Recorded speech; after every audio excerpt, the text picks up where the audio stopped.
Welcome you all in Dehra classes.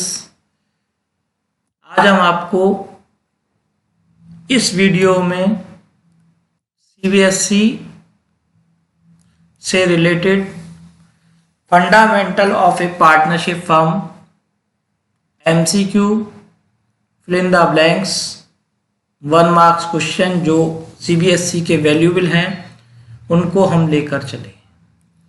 First slide में हमने आपसे क्वेश्चन किया, मिनिमम पार्टनर और मैक्सिमम पार्टनर इज गिवन, कहाँ गिवन है।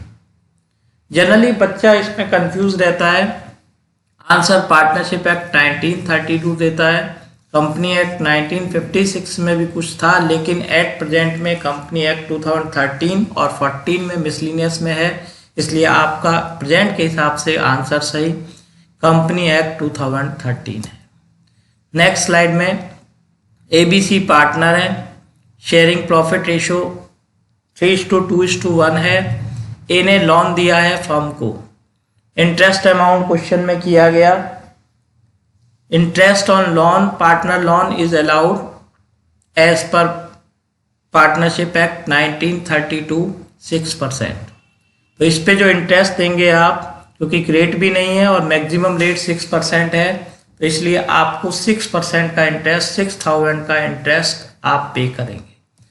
नेक्स्ट स्लाइड में 3 पार्टनर हैं, प्रॉफिट शेयरिंग रेशियो 3:2 गिवन है, 1 गिवन है। ए ने लोन दिया है फर्म को और वो डिमांड करता है मेरे को इंटरेस्ट मिलना चाहिए 8% का। वो सही है या गलत है? अभी आपको लास्ट स्लाइड में भी बताया, maximum rate of interest is allowed 8% पर है, 6% पर एनम, इसलिए 8% का कॉलम सही नहीं है, वो गलत है। ऐसे क्वेश्चन बोर्ड में लगभग आते रहते हैं।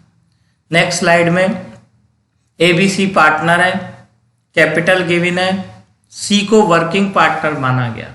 जो मेन वर्ड है हमने उसको हेडर किया है, कलर चेंज किए हैं, और वो सैलरी चाहता है 20,000 ए, बट पर एनम ए चाहता है, बट ए और बी नॉट एग्री, ए और बी एग्री नहीं है, तो उस कंडीशन में सैलरी कितनी दी जाए?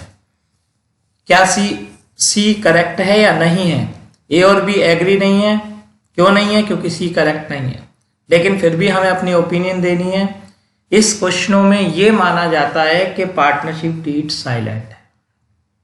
When partnership deed silent, profit will be distributed equally. No salary is allowed to partners. No interest on drawing is charged. Next slide में ABC पार्टनर है, कैपिटल गिवन है, सी वांट्स प्रॉफिट, सी चाह रहा है क्योंकि उसकी कैपिटल ज़्यादा है कि प्रॉफिट का डिस्ट्रीब्यूशन कैपिटल रेशो में हो जाए। ए और बी एग्री नहीं कर रहे, ए और बी सही हैं या गलत हैं, क्योंकि ए और बी रूल को फॉलो कर रहे हैं, सी रूल को फॉलो नहीं कर रहा है। When no additional information is given, then interest profit will be distributed in partner according equally as per partnership deed. Interest on partner loan is debited. हमारे फर्म में 2 तरीके के 2 टाइप एक्सपेंसेस होते हैं, charge against profit, charge against appro. Charge against profit वो expenses हैं जो compulsory है, आपको करने ही करने हैं। चार्ज अगेंस्ट एप्रो वो है व्हेन बिजनेस अर्न प्रॉफिट, वो जब लिखे जाते हैं। इसमें आपका फर्स्ट मैंने आंसर दिया ट्रेडिंग अकाउंट। ट्रेडिंग अकाउंट का कोई सेंस भी नहीं है क्योंकि डायरेक्ट एक्सपेंसेस आते हैं। दूसरा प्रॉफिट एंड लॉस अकाउंट, तीसरा profit and loss appropriation account. ये एक्सपेंसेस चार्ज अगेंस्ट प्रॉफिट है, इसलिए एप्रो से प्रॉफिट एंड लॉस के अकाउंट में डेबिट में आएगा, लेकिन जनरली हम प्रॉफिट जो होता है उसमें से माइनस कर देते हैं। करेक्ट आंसर इसका आपका profit and loss account. Next slide में rent of partner building is debited in, same question है। रेंट ऑफ पार्टनर बिल्डिंग ये आपका कंपलसरी एक्सपेंसेस है, जितने कंपलसरी एक्सपेंसेस हैं वो जनरली प्रॉफिट एंड लॉस में डेबिट होते हैं, तो ट्रेडिंग अकाउंट का कोई सेंस नहीं, प्रॉफिट एंड लॉस एप्रोप्रिएशन का कोई सेंस नहीं। नेक्स्ट करंट आंसर आपका profit and loss appropriation. Next slide में rent of partner building is credited. इसमें बच्चा कंफ्यूज होता है, ये सोचता है कि ये रिलेट किससे कर रहा है। अब 4 आंसर दिए, कैपिटल अकाउंट। अब करंट अकाउंट आप जानते हैं कैपिटल फिक्स होती है तो उसके साथ रनिंग अकाउंट करंट अकाउंट होता है। उसके बाद आउटस्टैंडिंग रेंट अकाउंट या रेंट पेबल अकाउंट, दोनों एक ही मतलब रखते हैं, नन ऑफ दीस। आपको ये हमेशा ध्यान रखना है, पार्टनर्स का रेंट कभी भी उसके कैपिटल अकाउंट में क्रेडिट नहीं होगा। जनरली ये नहीं कि कभी एडजस्टमेंट आ रहा है तो हो जाएगा, लेकिन वैन जनरल वे कैपिटल से कोई लेना देना नहीं, करंट से कोई लेना देना नहीं, इसलिए आपका आंसर आउटस्टैंडिंग रेंट अकाउंट होगा, क्योंकि जब भी प्रायोरिटी ऑफ पेमेंट होगी पहले आउटस्टैंडिंग रेंट का पेमेंट होगा। नेक्स्ट स्लाइड में 3 पार्टनर हैं, प्रॉफिट शेयरिंग रेशियो गिवन है, सी को कमीशन देना है 5% ऑन नेट प्रॉफिट, 1 लाख का प्रॉफिट गिवन है और लोन गिवन है आपको 50,000 का। अब सी का कमीशन कितना होगा, पहला हमने 5,000 लिया, दूसरा 4850 लिया, तीसरा 4690 लिया अप्रोक्सी, और लास्ट आपका नन ऑफ दीज लिया। जनरली पहले आप देखें आपको ये प्रॉफिट गिवन है या नेट प्रॉफिट गिवन है। अगर जो प्रॉफिट गिवन है तो पहले इसमें इंटरेस्ट ऑन लोन माइनस करेंगे। लोन पे इंटरेस्ट ऑलरेडी डिस्कशन हो चुका, 6% से होता है, तो 3000 का आपका इंटरेस्ट हो गया। तो हम जो कमीशन कैलकुलेट करेंगे 97 पे करेंगे, तो 5000 से कोई मतलब नहीं, 4619 से कोई मतलब नहीं, तो interest amount commission amount will be 4850, 97,000 multiply 5/100। Next slide में 3 पार्टनर लिए, बी को कमीशन देना है 10 profit, net profit after charging सच कमीशन। जिस पे हमें कमीशन कैलकुलेट करना है वो वैल्यू आपको क्लियर नहीं है, इसलिए हमने उसे 100 माना। नेट प्रॉफिट 10% हो गया तो इक्वल हो गया 110, तो 2,20,000 का 22,000 होने का मतलब नहीं। 1 लाख का जो लोन गिवन है इस लोन का कोई मतलब नहीं, क्योंकि नेट प्रॉफिट ऑलरेडी गिवन है। तो पहला आंसर हमने 20,000 लिया, दूसरा आंसर 22,000 लिया, थर्ड आंसर 21,400 लिया। तो आपको लोन पे इंटरेस्ट देना नहीं, 21 का कोई मतलब नहीं, 22 डायरेक्ट हो नहीं सकता क्योंकि आफ्टर चार्जिंग सच कमीशन बोला है, इसलिए सेकंड भी रॉन्ग है।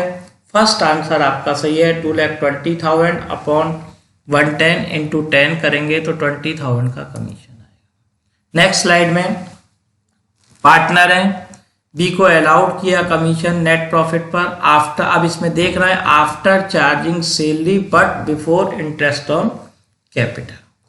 अब सीधा सीधा हमने नेट प्रॉफिट ऑलरेडी गिवन किया 2 लाख का, इंटरेस्ट ऑन कैपिटल 50,000 का और पार्टनर सैलरी 30,000 की। अब आप देखिए पार्टनर सैलरी का before partner salary interest on capital बोला है, तो इंटरेस्ट ऑन कैपिटल से तो हमारा कोई लिंक ही नहीं होना चाहिए। दूसरा 2 लाख पे कमीशन निकल नहीं सकता क्योंकि आफ्टर इंटरेस्ट ऑन कैपिटल बोला है, आफ्टर इंटरेस्ट ऑन सैलरी बोला है, इसलिए 20,000 का कोई सेंस नहीं। 50,000 1 लाख दोनों को माइनस करके 2 लाख में से 50 और 30 भी माइनस करें 12,000, कोई सेंस नहीं, इसलिए नेक्स्ट आंसर आपका 2 लाख में से पहले 30,000 माइनस करेंगे और आफ्टर चार्जिंग बोला है, आफ्टर का मतलब यहाँ उसका कमीशन नहीं बोला, इसलिए सीधा जो बैलेंस होगा 1,70,000 का 10% काउंट करेंगे, तो सही आंसर आपका थर्ड आंसर है 17,000 आपका आंसर। नेक्स्ट स्लाइड में 3 पार्टनर हैं, कमीशन देना है आफ्टर चार्जिंग सच कमीशन नेट प्रॉफिट 2,20,000 और कमीशन है आपका वो प्रॉफिट है 1 लाख का, ये ऑलरेडी स्लाइड का एक्सप्लेन है। इसके बाद नेक्स्ट स्लाइड में आपको ड्राइंग बेस्ड क्वेश्चन लेके चले हैं। If A withdraw 2,000 per month regularly at the end of each month whole year तक, जब होल ईयर तक विड्रॉ कराए तो आपको बताया जाता है interest on drawing charge on the basis of average month. पूरे साल में 12 महीने होते हैं, इसलिए हमने उनका बेस मानते हुए उसको पकड़ लिया। अब देखना होता है एंड ऑफ ईच मंथ है, मिडिल के लिए 6 होता है, बिगिनिंग के लिए 6.5 होता है और लास्ट के लिए 5.5 होता है। तो फर्स्ट आंसर आपका सही नहीं, सेकंड आंसर भी क्योंकि एंड गिवन है वो भी सही नहीं, थर्ड आंसर आपका सही है 5.5 मंथ। नेक्स्ट स्लाइड में बिल्कुल बिगिनिंग में कराए लेकिन 6 मंथ तक कराए। इसमें भी हम एवरेज लेंगे, एवरेज काउंट करें तो 6 मंथ का एवरेज आता है 3 मंथ। बिगिनिंग में जाते हैं तो बिगिनिंग में आपका प्लस होगा 0.5, इसलिए 6.5 का सेंस ही नहीं बनता क्योंकि एवरेज 6 मंथ से लेना है। 2.5 का सेंस नहीं क्योंकि एंड ऑफ ईच मंथ कह रहा है, और इसलिए आपका सेकंड आंसर सही है 3.5 मंथ। नेक्स्ट स्लाइड में क्वार्टरली ड्राइंग की है, होल ईयर तक की है, इसलिए फिर वही होल ईयर आ गया, तो इसका मतलब आपको 12 का हाफ 6 पकड़ लिया। लेकिन क्वार्टर के लिए एक क्वार्टर से दूसरे क्वार्टर के बीच में जो डिफरेंस होता है 3 मंथ का होता है, उसका हाफ करेंगे तो एवरेज लेंगे तो 1.5 आएगा, इसलिए 1.5 आप प्लस करेंगे तो आपका आंसर 7.5 मंथ का आएगा। नेक्स्ट स्लाइड में अब अमाउंट बेस्ड कैलकुलेशन लिए, विदड्रॉ किए, 20,000 की ड्राइंग है, इंटरेस्ट अमाउंट कितना होगा। जब भी आप इंटरेस्ट कैलकुलेट करें हम लोगों के दिमाग में रहता है कि interest on drawing is calculate 6 month, but यहाँ देखिए उसने 6% दे के छोड़ दिया, पर एनम नहीं कहा, तो इसका आंसर ये नहीं कि 20,000 इंटू 6% इंटू 6/12, सीधा सीधा आंसर आप इसका 1200 लेंगे। 600 आंसर रॉन्ग है, 300 आंसर रॉन्ग है, नन ऑफ दीज का कोई सेंस नहीं होता। नेक्स्ट स्लाइड में 30,000 की ड्राइंग गिवन है, इंटरेस्ट पूछा है 9% पर एनम। लास्ट स्लाइड से नई स्लाइड में आपको डिफरेंस नजर आएगा 9% पर एनम।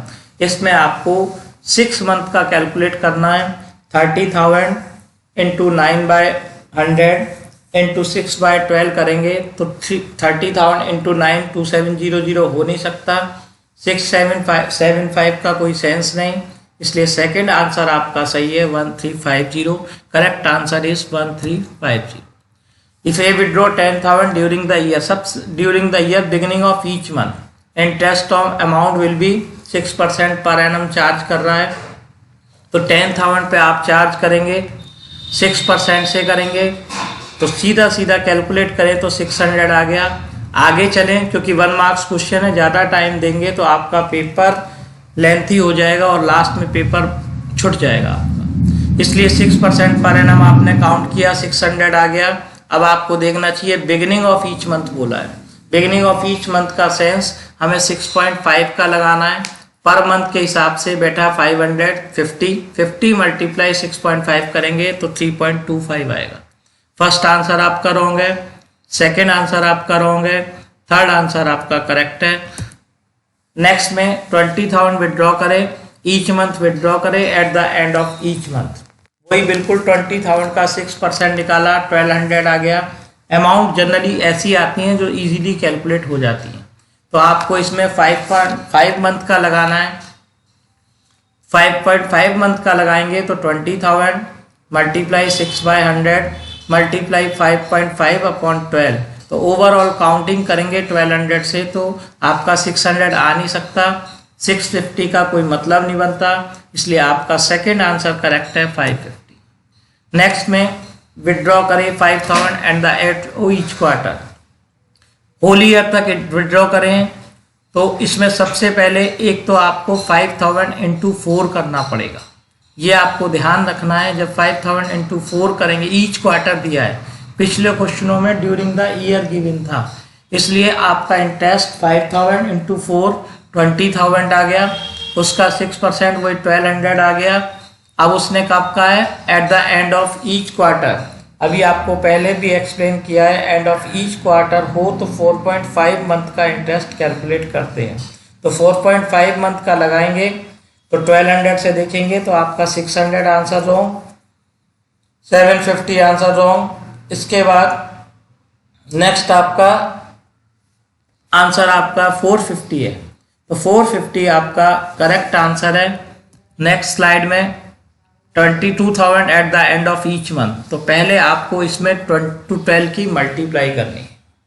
ये ध्यान रखें, कभी कभी बच्चा ये छोड़ जाता है, 12 मंथ का कैलकुलेट करना है, क्लियर है आपके। इसमें आपको 6% से काउंट करना है, वही 1200 आ गया, होल ईयर का है, 1200 से कोई मतलब नहीं, 1100 से कोई मतलब नहीं, 24,000 का 6% आपका 1200, तो इसका लास्ट आंसर आपका नन ऑफ दीज कंफर्म होगा। तो आपका आंसर आया 2400। 24,000 पे 6% आप काउंट करेंगे। जब 24,000 पे 6% काउंट करेंगे तो आपका आंसर आएगा 24,000 पे 1440। उससे आप काउंट करेंगे तो ना फर्स्ट आंसर आपका टैली करेगा, सेकंड भी नहीं करेगा, थर्ड भी नहीं करेगा, नन ऑफ दीज आपका आंसर होगा। आपको हमने जो वीडियो इस वीडियो में जो एक्सप्लेन किया, वीडियो आपको सही लगी हो तो लाइक